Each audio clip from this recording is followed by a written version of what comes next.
भगवत को प्राप्त करने के लिए अथवा भगवान को प्राप्त करने के लिए निर्मत्सर, मत्सर माना होता है ईर्ष्या, जलन, ये निकालनी पड़ेगी। जब तक हमारे अंदर लोगों को देख के ये तकलीफ बनी रहेगी ना, अरे ये इतने आगे कैसे बढ़ गए, ये इतने बड़े कैसे हो गए, इनके पास इतना कहां से आ गया, तब तक हम ना तो भजन कर पाएंगे और ना भागवत को समझ पाएंगे। भागवत को समझना है तो लोगों के साथ जो ये ईर्ष्या का भाव है इसको हटाना पड़ेगा। हम अपने विषय में जितना समय नहीं सोचते उतना समय दूसरे लोगों की बात सोचने में लगाते हैं। एक व्यक्ति, डूंगर सिंह जी, एक व्यक्ति गया स्वामी विवेकानंद जी के जो गुरुजी थे, कौन थे, श्री रामकृष्ण परमहंस जी। एक धनी आदमी उनके पास गया और वो बोला कि सुना, हमने सुना है महाराज जी आपके पास काली जी दर्शन देने आते हैं। बोले माई की कृपा है। तो बोले सुनो, अब की बार काली जी आए तो जरा हमारे यहां भेज देना। स्वामी जी तो देख के ऐसे ही रह गए, भाई ऐसे कैसे भेज दे रहा है। फिर बोले हाँ हाँ क्यों नहीं श्रीमंत जी, अवश्य। आप ऐसा करिए अपना पता लिख जाइए ताकि मैं काली जी को भेज दूं। उसने कहा कि कार्ड निकाल के बोले ये पता रहा। बोले ये पता तो आपकी फैक्ट्री का पता है, आप अपना पता दे जाइए। तो उसने कहा उसको पलटो, उसके पीछे मेरे घर का पता लिखा है। स्वामी जी मुस्कुराए, बोले नहीं नहीं, घर का पता नहीं पूछ रहा मैं, आपका पता पूछ रहा हूं, आप अपना पता दे जाओ। अब वो चक्कर में पड़ गया, ये मेरी फैक्ट्री का पता है, ये मेरे ऑफिस का पता है, ये मेरे घर का पता है, तो मेरा पता क्या है। अब वो समझ गया स्वामी जी क्या कहना चाहते हैं, तो वो बोला कि मेरा पता तो मुझे ही नहीं पता है। स्वामी जी बोले जिस दिन तुझे अपना पता चल जाएगा उस दिन काली जी को ढूंढना नहीं पड़ेगा, काली जी अपने आप तेरे घर पहुंच जाएंगे। हमने सारी दुनिया को जाना पर अपने को न जाना। अपने आप को जानने का प्रयास करें, मैं कौन हूं, तो पता चलेगा कि ना तो मैं रामलाल हूं, ना मैं श्यामलाल हूं, ना मैं किसी का पति हूं, ना मैं किसी का पुत्र हूं। मैं कौन हूं? बोले मैं तो उस परम ब्रह्म परमात्मा का अंश हूं जो इस जगत को चलाने वाला है। यह ब्रह्म लोग, जो ब्रह्मज्ञानी लोग हैं वो ब्रह्मास्मि सोहमास्मि जो उनका रहता है।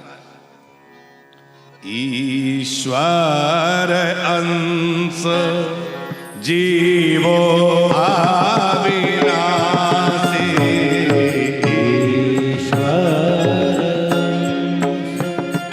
जीव अविनाशी, चेतन अमल भज शोक राशि, चेतन अमल सहज सुख राशि, ईश्वर अंश जीवो अविनाशी, ईश्वर जीव अविनाशी, ईश्वर अंश जीवो अविनाशी, ईश्वर जीव अविनाशी, चेतन अमल सहज शोक राशि, चेतन अमल सहज सुख राशि। हम भैया उस ईश्वर के अंश हैं और अपने स्वरूप को भूले हुए हैं। हमारे स्वरूप का बोध हमें कौन कराएगा? बोले हमारे को अपने स्वरूप का बोध श्रीमद् भागवत की कथा कराएगी।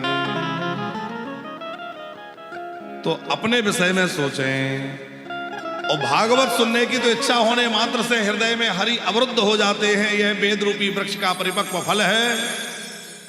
पावन भूमि नैमिषारण्य तीर्थ में शौनक आदि 88,000 ऋषि सूत जी से प्रश्न कर रहे हैं। इसी पावन भूमि नैमिषारण्य में हम लोग भी 10 जनवरी से 16 जनवरी खूब सुंदर श्रीमद् भागवत का आयोजन भक्तमाल जी की कथा का आयोजन और बड़ा सुंदर रस्म महोत्सव करने जा रहे हैं। आप सब लोग उसमें पधारिए और वहाँ खूब जो है 7 दिनों तक रह के आनंद लेंगे भागवत कथा और भक्तमाल जी की कथा का। 108 यजमान बनाए जा रहे हैं। 108 में आप भी अपनी एक पोथी बिठाइए। हम दुनिया में इतना पैसा इधर उधर बर्बाद करते हैं, फैशन में, व्यसन में, खाने में, उड़ाने में है, लेकिन आप यदि एक संकल्प ऐसे पावन तीर्थ में लेकर के और अपने परिवार के लिए एक पोथी बिठवाते हैं, आपके नाम और गोत्र से श्रीमद् भागवत के 18,000 श्लोकों का पाठ वैदिक विद्वान करते हैं। अरे जहां पावन भूमि में एक श्लोक भी पढ़ दिया जाए, श्लोकार्ध, श्लोक का एक चरण पढ़ दिया जाए तो कल्याण हो जाता है। वहां आपके नाम गोत्र से 18,000 श्लोकों का पाठ होगा। भैया ये साधारण बात नहीं है। इसलिए आने की यदि व्यवस्था नहीं बन पाती किसी की, तो वो घर बैठे भी संकल्प देके और उस 108 की माला का एक मोती बन सकता है। और जो आ सकते हैं उनके लिए तो बहुत सुनहरा अवसर है, आनंद लीजिए।